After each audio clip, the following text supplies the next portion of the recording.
შეუჩერებელი მიქაუტაძე, რას ამბობს ქართველზე ვილიარეალის მთავარი მწვრთნელი, ისლამის და UFC-ს მებრძოლების კომენტარი ილია თოფურიაზე. ამ და სხვა საინტერესო ინფორმაციების მოსმენამდე უყურეთ ვიდეოს ბოლომდე. დავიწყოთ ესპანეთიდან, სადაც გიორგი მიქაუტაძე შეუჩერებელია. ქართველი ზედიზედ მესამე ტურია, რაც მოედანს გოლის გარეშე არტოვებს. მიქაუტაძემ ამჯერად ლევანტეს გაუტანა და სწორედ ამ ერთადერთი გოლით შეძლო ვილიარეალმა 3 ქულის მოპოვება. შეგახსენებთ იმასაც, რომ ეს 25 წლის ქართველისთვის ლა ლიგაში მერვე გოლი იყო. მის ანგარიშზეა 1 საგოლე გადაცემაც.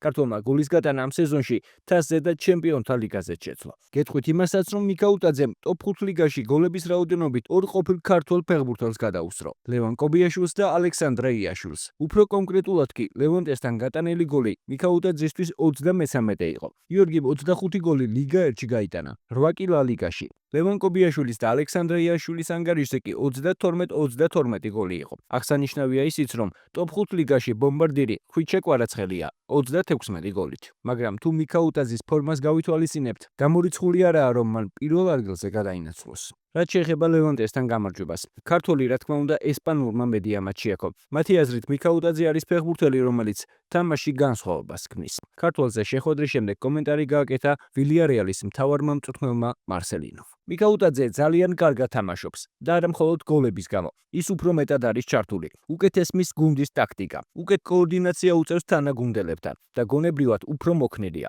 თავდამსხმელისთვის გოლი დიდი სტიმულია. მნიშვნელოვანია გუნდის კოლექტიური თამაში და ის, რომ გუნდი კარგად ფუნქციონირებს. წაგების შემდეგ გამარჯვება ყოველთვის მნიშვნელოვანია. ვიცოდით, რომ ისეთ მოედანზე მოვდიოდით, სადაც მეტოქეს ბევრი რამ ჰქონდა სასწორზე. ასევე სეზონის ბოლო მესამეში გასულ შეხვედრაში გამარჯვება ძალიან რთულია. ეჭვები მხოლოდ ბოლო მონაკვეთში მქონდა. თუმცა ძალიან კმაყოფილები ვართ გამარჯვებით და კმაყოფილები ვართ, რადგან მრავალი შეხვედრის შემდეგ კარი მშრალად შევინარჩუნეთ, რაც გუნდს და განსაკუთრებით დაცვას აძლიერებს. არ მიყვარს სიმშვიდეზე საუბარი, რადგან ამან შეიძლება ზედმეტი თავდაჯერებულობა გამოიწვიოს.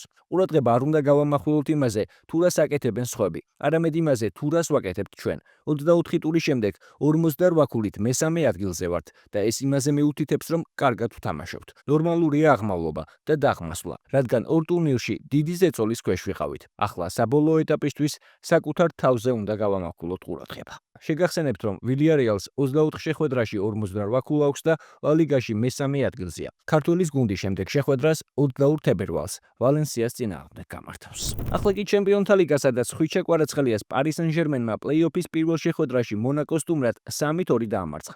ქართველი ამ შეხვედრაში აქტიური იყო და 11 მეტრიანიძე ამოიმუშავა. მართალია საგოლე მოქმედებაში მონაწილეობა არ მიუღია, მაგრამ ფრანგული პრესისგან დადებითი შეფასება დაიმსახურა. ფრანგულ პრესაში ისიც დაიწერა, რომ კვარაცხელია სამედიცინო პერსონალს რამდენჯერმე გაესაუბრა და ამის შემდეგ 79 წუთზე დისკომფორტის გამო შეცვალეს. თუმცა ამასთან დაკავშირებით სხვა დამატებითი ინფორმაცია ცნობილი არ არის. შეხვედრის შემდეგ, რომელსაც ქართველის გუნდი თავიდან 2 ბურთით აგებდა, კომენტარი ლუის ენრიკემ გააკეთა. ეს განსაკუთრებული მატჩი იყო, რადგან გოლი პირველივე შეტევისას გავუშვით. ამის შემდეგ მეტოქემ თავდაჯერება იგრძნო. ჩვენ კი ეს თავდაჯერება სწრაფად დავკარგეთ, რის გამოც თამაში დაბრუნება ძალიან გაგვიჭირდა. თუმცა ვფიქრობ, ამ გამოცდას თავი გავართვით. ბუნებრივია, რომ გვიჭერს. ჩვენ ძალიან ახალგაზრდული გუნდი ვართ, თუმცა დამატებითი წნეხის ქვეშ ვიმყოფებით. ვალდებულები ვართ ყველა შეხვედრა მოვიგოთ.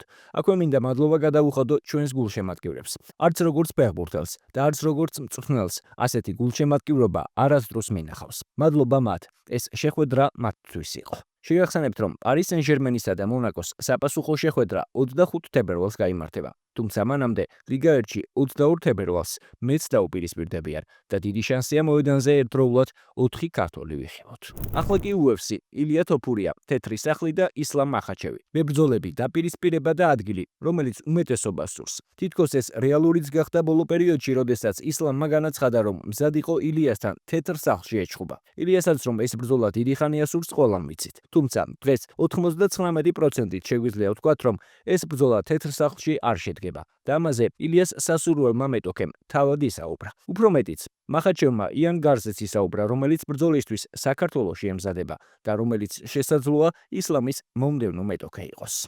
თოფურიასთან ბრძოლა თეთრ სახლში ნამდვილად არ იქნება, რადგან მას უკვე ჰყავს მეტოქე და UFC ამ ბრძოლით ჯერ არ არის დაინტერესებული. ახლა ჩემს დივიზიონში 3-4 პოტენციური მეტოქეა, რომლებმაც ქამრისთვის ბრძოლა დაიმსახურეს. ილიას კი დროებითი ჩემპიონი ხავს, ვისთანაც უნდა იჩხუბოს. ამიტომ ვფიქრობ 2026 წელს ეს ბრძოლა ნაკლებად სავარაუდოა. თუ ეს ბრძოლა ოდესმე შედგება ჩემს წონაში, რადგან 15 კილოგრამზე მეტის დაკლება მით უმეტეს როცა უკვე 25 წლის აღარ ხარ რთულია და თან რა აზრი აქვს თოფურიასთან ქვედა წონაში ჩხუბს, რას მოვიგებ? ქამარს რომელიც მქონდა, ან იმავე თანხას, რასაც სხვა ანალოგიური ბრძოლისთვის ისედაც მიხდიან. ამიტომ თოფურიასთან 70 კილოგრამში ჩასვლა ჩემთვის მომგებიანი ნამდვილად არ არის. რაც შეეხება თეთრ სახლს, კარდი ჯერ მზად არ არის და ჩემი ბრძოლის სავარაუდო თარიღიც განიხილება. თუ თეთრ სახლში არ იქნება, მაინც ამ პერიოდის გარშემო გაიმართება, მაგრამ თეთრი სახლის ვარიანტსაც არ გამოვრიცხავ. იენგართან ჩემი სავარაუდო ბრძოლის შესახებ მედიაში წავიკითხე. კონკრეტული მოლაპარაკებები ამ მეტოქესთან დაკავშირებით საერთოდ არ ყოფილა. კონკრეტულ სახელზე ჯერ არ გვისაუბრია. მან არ იცის, რომ საქართველოში გაფრენა და დაღესტანში გაფრენა ერთი და იგივე არაა. უკვე ვთქვი, რომ მებრძოლებისთვის შეცდომაა ბრძოლამდე 2-3 თვით ადრე სადმე ბანაკზე წასვლა ჭიდაობის გასაუმჯობესებლად. ეს ხშირად ცუდ შედეგს იძლევა, რადგან ადამიანი 2-3 თვე ემზადება, იწყებს საკუთარი ჭიდაობის რწმენას, მაგრამ საბოლოოდ ეს არ ამართლებს. 2-3 თვეში ჭიდაობას ვერ ისწავლი. ეს ბავშვობიდანაა, მრავალი წლის განმავლობაში უნდა აკეთო. თქვენი აზრით, რამდენად დაეხმარება იანს საქართველოში, კონკრეტულად გორში მიღებული ცოდნა ისლამთან დაპირისპირებაში? დაწერეთ თქვენი აზრი კომენტარებში. მანამდე კი ისევ დაუბრუნდეთ ილიას და ისლამის დაპირისპირების იდეას, რომელიც, როგორც უკვე გითხარით, UFC-ს სამყაროს უმეტესობას სურს, მათ შორის UFC-ს ყოფილ ჩემპიონს მაიკლ ბისპინგს. ილია თოფურიას და ისლამ მახაჩევის დაპირისპირებაზე დიდი ბრძოლა არ არსებობს. ვიცი, რომ ჯასტინ გეიჯი დროებითი ჩემპიონია, ილია კი დაუმარცხებელი და მათი ბრძოლა უნდა შედგეს. ეს აუცილებლად უნდა მოხდეს, მაგრამ ღონისძიება ასეთ ადგილას შესაძლოა მხოლოდ ერთხელ ჩატარდეს. ტურნირი თეთრი სახლის ეზოში იმართება. პრეზიდენტი ტრამპი იქ იქნება და მას მთელი მსოფლიო მიადევნებს თვალს. ფაქტია, რომ ამ მოვლენას მილიარდობით ადამიანი უყურებს. ორგანიზატორებს კი ყველაზე რეზონანსული ბრძოლის ჩატარება სურთ. ასე რომ სამწუხაროდ ამ სიტუაციაში ჯასტინ გეიჯს მოცდა მოუწევს. შეუძლებელია თეთრ სახლში ღონისძიება ჩაატარო და ბრძოლების ქარდი ისეთი იყოს, რომ ყველაფერი ფუჭი იყოს და ღონისძიება ნამსხვრევებად აქციოს. ეს ტურნირი გამორჩეული უნდა იყოს და ასეც იქნება. ისინი აპირებენ შეკრან ბრძოლების ისეთი დაუჯერებელი საღამო, როგორიც UFC-ს გულშემატკივრებს არც კი დასიზმრებიათ. შეუძლებელია მაიკლს არ დაეთანხმო, თუმცა, როგორც უკვე გითხარით, დიდი ალბათობით ეს ბრძოლა თეთრ სახლში არ შედგება. თუმცა გამორიცხული რა თქმა უნდა არაფერია. ნებისმიერ შემთხვევაში ყველაფერი უახლოეს მომავალში გახდება ცნობილი. შეგახსენებთ, რომ თეთრი სახლის ივენთი 14 ივნისს გაიმართება. ბოლოს, თუ მოგეწონათ ვიდეო, დაალაიქეთ, გამოიწერეთ არხი და ჩართეთ ზარისხილაკი, რომ არ გამოგჩეთ შემდგომი საინტერესო სიახლეები.